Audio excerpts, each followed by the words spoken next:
What is stress urinary incontinence? Involuntary passage of urine during coughing or sneezing is called as stress urinary incontinence. Why this happens?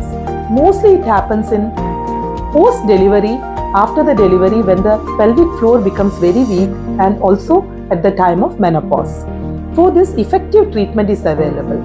In early stages, we can advise the patient to take some tablets which reduces the passage of urine, along with pelvic floor exercises, and electromagnetic chairs are also available for this tightening of this pelvic floor muscles. In advanced cases, surgery is advisable. Thank you.